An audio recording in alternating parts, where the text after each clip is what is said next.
A coin of mass 10 gram is placed over a book of length 50 centimetre.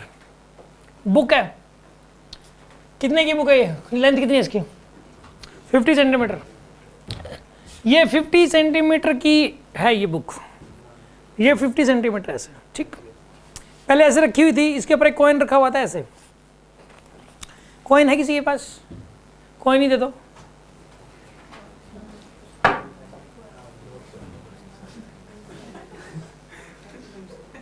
₹1 दिया है, 5 होते तो मैं निकल लेते इतने में। देखो यहाँ पे सुना आप, अरे नहीं मजाक करो।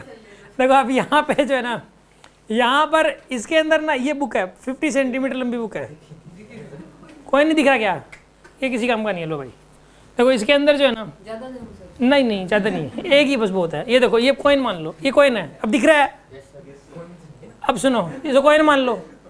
अगर इसको एक साइड से थोड़ा सा उठा देना, थोड़ा सा, ये लो, कुछ नहीं होगा। थोड़ा सा उठाने से कुछ नहीं होता। थोड़ा सा और उठा दो, ये लो, अभी भी कुछ नहीं हुआ।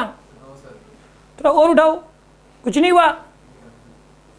थोड़ा और उठाओ, अभी भी कुछ नहीं हुआ।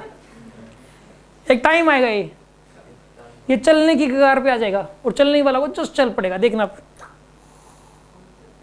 चला ना। ये सुनो अब बात को समझ गए ना। ये कह रहा है कि 10 सेंटीमीटर उठाने के बाद चलता है, ये जस्ट चलता है। कितने उठाने के बाद? ये मतलब सिचुएशन ये है कि इधर जो है, इधर ये लेंथ कितनी है यहाँ पे, और ये कितना बोलो, और यहाँ पे कॉइन मान लो, ब्लॉक मान लो एक, ये तब चलता है। तो यहाँ से थीटा निकल आएगा। और आपको मैं एक बात बताऊँ, ये इम्पेंडिंग रेस्ट में, यानी कि 10 सेंटीमीटर पे इम्पेंडिंग रेस्ट में होना या जस्ट चलना, एक ही मतलब है। जस्ट चलने की कगार पे होना या फिर बिल्कुल जस्ट चल ही पड़ना, वो एक ही मतलब है। ऐसा कब होता है बताइए? जब म्यू की वैल्यू टेंजेंट थीटा के बराबर हो। बताया गया था, जब म्यू की वैल्यू किसके बराबर हो? अगर टेंजेंट थीटा की वैल्यू म्यू से बड़ी हुई तो ये एक्सेलरेट करेगा। टेंजेंट थीटा की वैल्यू कम हुई म्यू से तो ये ऊपर कंफर्टेबल रेस्ट में रहेगा। और टेंजेंट थीटा की वैल्यू इक्वल टू म्यू हुई तो इंपेंडिंग रेस्ट में रहेगा, या फिर जस्ट चल पड़ेगा। एक ही मतलब है, जस्ट चल पड़ेगा तब भी tan theta equal to mu use करना है, और ये इंपेंडिंग रेस्ट में रहेगा तब भी tan theta equal to mu. इस थीटा को एंगल ऑफ रिपोज भी बोलते हैं। इस एंगल को क्या बोलते हैं बोलो? Angle of repose. जिस ऐसा एंगल ऑफ इंक्लिनेशन जिसकी कॉरस्पॉन्डिंग ब्लॉक जो है वो चलने की कगार पर हो, ठीक है। तो tangent theta equals to mu. तो टेंजेंट थीटा की वैल्यू बोलो 1/5 इक्वल्स टू म्यू। तो यानी म्यू की वैल्यू कितनी आएगी यहाँ पे? 0.2। देखते ही हो रहा था क्वेश्चन सॉल्व, देखते ही हो रहा है कि नहीं हो रहा? इसमें सोल्व तो कुछ करना ही नहीं था। इधर 10 है, इधर 50 है, 1/5 तो 0.2 है म्यू की वैल्यू। बस मन में करना था इस क्वेश्चन को, 5 सेकंड के अंदर क्वेश्चन सोल्व था। अरे बात माने कि नहीं माने? आप कोई शक?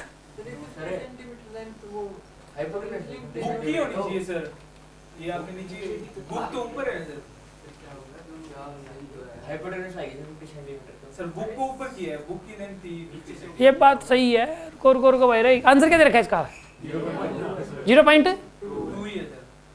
0.2 ही है। तो इसमें बात तो एक्चुअल में पता है क्या, ये वाला एंगल बहुत कम है 1/5, और जब इतना कम एंगल होता है ना तो ये लेंथ, तो ऐसे केस में ये एंगल जो है ना 0 डिग्री मान लो, 0 के अप्रोक्स है ये। सुनो आप, एक रूल होता है। वैसे ये लेंथ कितनी है? L। तो ये लेंथ कितनी होती है वास्तव में? L cos थीटा होती है। अरे 30 कैसे आ जाएगा थीटा? वो 50 है और ये 10 है। ये 10 है, ये 50 है। हाँ, ये थीटा बहुत ही कम है, ना के बराबर। और जब थीटा वेरी स्मॉल होता है तो थीटा की वैल्यू 0 मान लेते हैं, तो cos 0 1। तो ये लेंथ L, तो ये भी L ही मान लेंगे, लगभग बराबर मान लेंगे। जब थीटा वेरी स्मॉल होता है तो इसका आंसर 0.2 के नजदीक ही आएगा। फिर भी सबसे नियरेस्ट वैल्यू यही आएगी, 0.34। ये तो नहीं आना। आ रही है बात समझ में आपको? ये लेंथ मान लो चाहे ये लेंथ मान लो, बात तो सही है। वैसे इसको आप 5 सेंटीमीटर लेके चलोगे, ये 5 सेंटीमीटर है, ये लेंथ हो जाएगी, ये लेंथ कितनी हो जाएगी यहाँ पे? 5 cos थीटा के बराबर। अरे 50 जो भी है।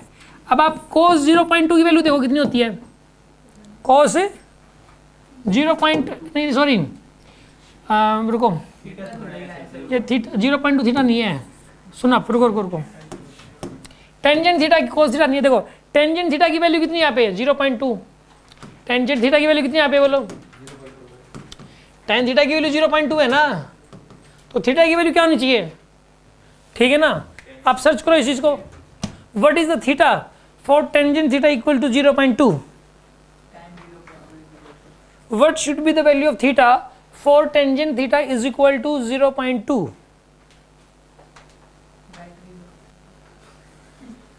तो इसके अंदर जो है the tan of 0.2 radians is 0.20271। पता नहीं क्या दे रखा है, अरे जो भी है यार आप समझ गए। इसके अंदर जो टेंजेंट थीटा की वैल्यू तो निकालनी नहीं थी अपने को तो निकालनी कोस थीटा की वैल्यू थी,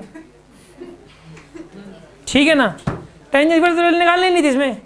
इसके अंदर जो है ना यार समझो यार, एंगल जब है ना, ये वाला एंगल बहुत कम हो, ये वाला एंगल जब बहुत कम हो तो ये लेंथ और ये लेंथ सेम मानी चलनी है, बस बात खत्म। अरे क्योंकि ये लेंथ L है तो ये L cos थीटा हो जाएगी, ठीक है। और L और L cos theta almost same है, यहाँ पे हल्का सा तो उठाया यार, मानते कि नहीं मानते। आप सोचो इस बुक की लेंथ कितनी है, ये वाली 5, इसको 10 सेंटीमीटर ऊपर उठा दो बस, 10 सेंटीमीटर।